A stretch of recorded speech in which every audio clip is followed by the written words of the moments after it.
Olá, estamos iniciando pela TV Suprem, braço de comunicação da União Planetária, mais um programa de entrevistas do Movimento 2022-2030, o Brasil e o Mundo que Queremos, uma parceria da Universidade de Brasília, através do Núcleo de Estudos do Futuro, do Centro de Estudos Avançados Multidisciplinares com a União Planetária. Hoje teremos o privilégio de conversar com a professora Mônica Celeida Rabelo Nogueira. Vamos revisitar a formação básica e superior de nossa convidada e sua atuação nas pesquisas antropológicas do Cerrado e sua atuação na Secretaria de Comunicação da Universidade de Brasília. A nossa convidada é graduada em Antropologia Social pela Universidade de Brasília, onde também obteve seu mestrado em Desenvolvimento Sustentável e doutorado em Antropologia. Atua em organizações da sociedade civil no campo socioambiental, na Caatinga e do Cerrado. Na UNB, participou da criação e coordenou o mestrado em sustentabilidade junto a povos e territórios tradicionais. É membro da Câmara de Direitos Humanos da Universidade de Brasília, editora-chefe da revista Interétnica e co-líder do grupo de pesquisas Cauim. Dedica-se à pesquisa e à ação em defesa da diversidade da vida biológica e sociocultural e das formas de conhecer o pluralismo epistêmico, com especial atenção a povos e comunidades tradicionais, seus sistemas produtivos, territórios e expressões de territorialidade. Atualmente é professora associada da Universidade de Brasília, no campus de Planaltina, e é a secretária de Comunicação da Secretaria de Comunicação, a SECOM, da Universidade de Brasília. Muito obrigado, professora Mônica Celeida Rabelo Nogueira, por ter aceito ao nosso convite. Na minha primeira indagação, pediria para revisitar a sua infância e juventude, a sua formação básica e superior e os caminhos que a levaram aos estudos da sociedade na dimensão da antropologia. Bom, eu sou nascida em João Pessoa, mas fui uma criança e uma jovem criada em Brasília. E a Universidade de Brasília literalmente estava no meu horizonte, porque eu cresci aqui na 410 Norte. E logo adiante, né, se erguia o campus da Universidade de Brasília.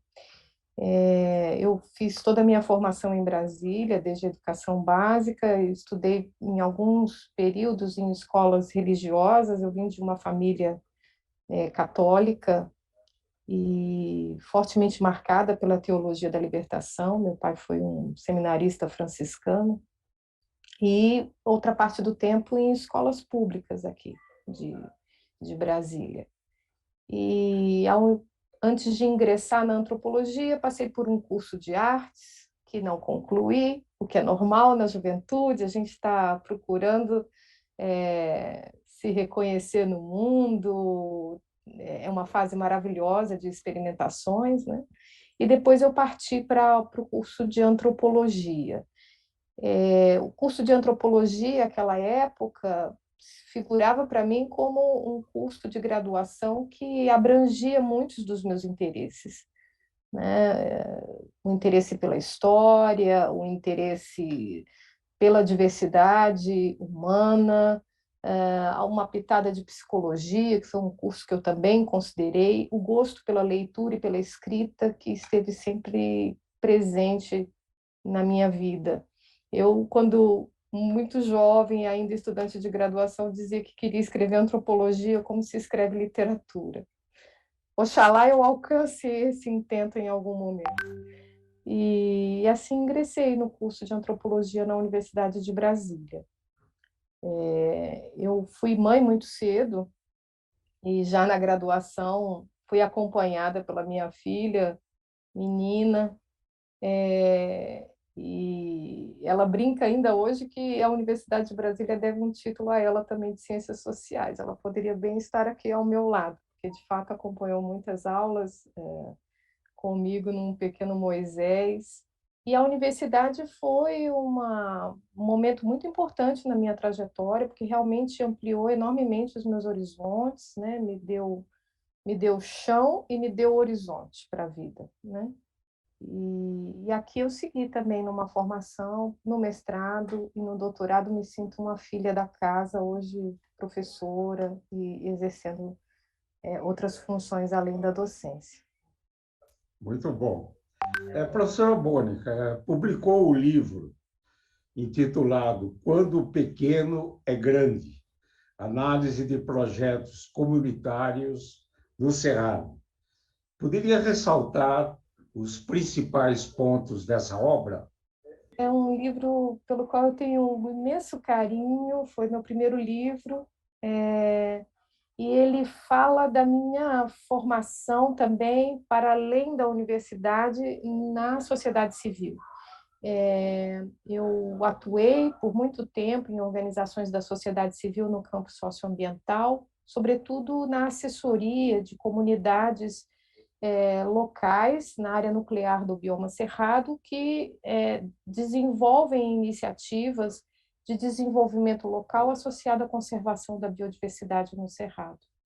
E o livro ele narra os resultados de uma pesquisa ampla nessa região, abrangendo dezenas dessas iniciativas, procurando identificar aqueles fatores que podem ser vistos como fatores de êxito, né, que apontam para processos de aprendizagem social no âmbito desses projetos, das dinâmicas de mobilização de base comunitária, da auto-organização social e política, de como essas comunidades se colocam em espaços de articulação também com setores do Estado, na afirmação dos seus direitos, sobretudo seus direitos territoriais.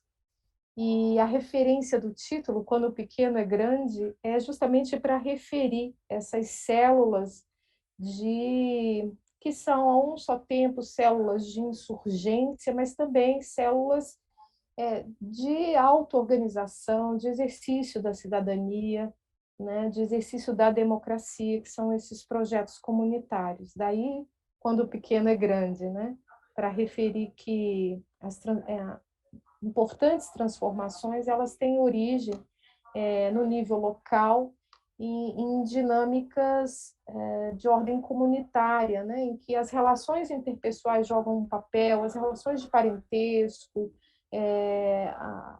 o sentimento de um destino comum, né, são fatores importantes de mobilização para que as pessoas vislumbrem mudanças que desejam ver no mundo e se engajem, né, para realizá-las. Muito interessante. Quando eu vi o título do livro, né, eu pensei que todos nós somos pequenos, né? Mas se a gente der as mãos, né, uns aos outros, os pequenos se unirem, a gente vira grande, pode fazer grandes modificações virtuosas. Professora Mônica, lidera pesquisas de sustentabilidade socioambiental de povos indígenas, comunidades quilombolas e comunidades tradicionais do Cerrado brasileiro. Poderia destacar os principais objetivos e resultados desses projetos? Sim, eu destacaria duas grandes linhas aí que me mobilizam enormemente nos últimos 10, 15 anos. Uma é que esses povos e comunidades tradicionais habitam historicamente áreas que se mantêm preservadas, justamente por uma ordem, porque são grupos sociais que desenvolveram formas de manejo que garantem a vida em comunidade, o seu sustento, mas a continuidade da vida em toda a sua diversidade nesses espaços. Essas são, seguramente, as últimas grandes áreas conservadas que nós temos no país sob o manejo desses povos e comunidades tradicionais. Mas essas áreas estão profundamente ameaçadas, né, por interesses econômicos diversos, da mineração ao agronegócio, aos plantios em larga escala, que também podem variar da soja ao eucalipto. Então, essas comunidades estão sob uma forte ofensiva, sofrem com uma violência crescente e ainda assim resistem, né? Defendem esses espaços, muitas vezes com a própria vida, porque são o seu lugar no mundo, são um lugar que conhecem, com os quais elas se identificam profundamente. Então, essa é uma linha de pesquisa e o intento é visibilizar esses processos de organização e luta, as formas muito particulares como cada comunidade desenvolve o manejo dessas áreas e também as suas expressões de territorialidade, porque há uma série de regras para o uso comum dessas áreas, ainda pouco conhecidas da sociedade brasileira e das estruturas de Estado. E uma outra frente de trabalho que tem me motivado bastante é a inclusão de sujeitos oriundos dessas comunidades e que, portanto, participam de outros sistemas de conhecimento na universidade em diferentes níveis, não só a graduação, mas também a pós-graduação, de modo que a gente possa promover a interação, o diálogo entre sistemas de conhecimento, entre a ciência e esses sistemas de conhecimento, muitas vezes chamados sistemas de conhecimento tradicional. Isso porque nós estamos diante de um imbróglio, se me permite, professor, cuja superação, a meu ver, só vai se dar quando a gente conseguir promover esse diálogo, né? Parte dos problemas que nós enfrentamos hoje são também tributários de uma ciência realizada sem a consideração de outros sistemas de conhecimento, de outras experiências. E é importante que a universidade se abra a esse diálogo. E de outro, os povos e comunidades tradicionais eles estão confrontados com problemas nos seus territórios para os quais os seus sistemas de conhecimento também não oferecem respostas suficientes, porque são problemas que lhes foram impostos.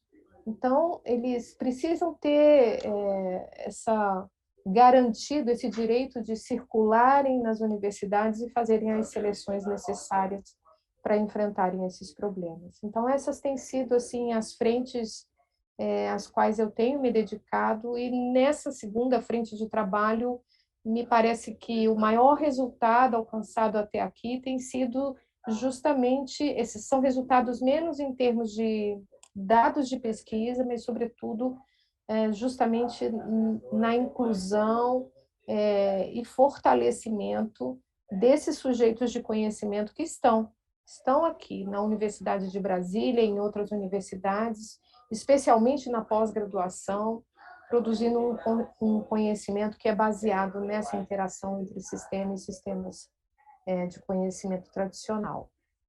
Me parece que é um resultado importante para esses povos e comunidades tradicionais, mas para a sociedade brasileira, quiçá planetária.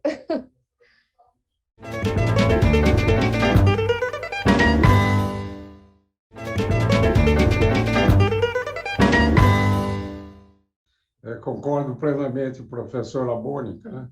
Gostaria de ressaltar, né, a importância dos cientistas sociais, né, na identificação, no diagnóstico e no encaminhamento de soluções, né, para termos cada vez menos problemas, né, e mais fatos a comemorar, né?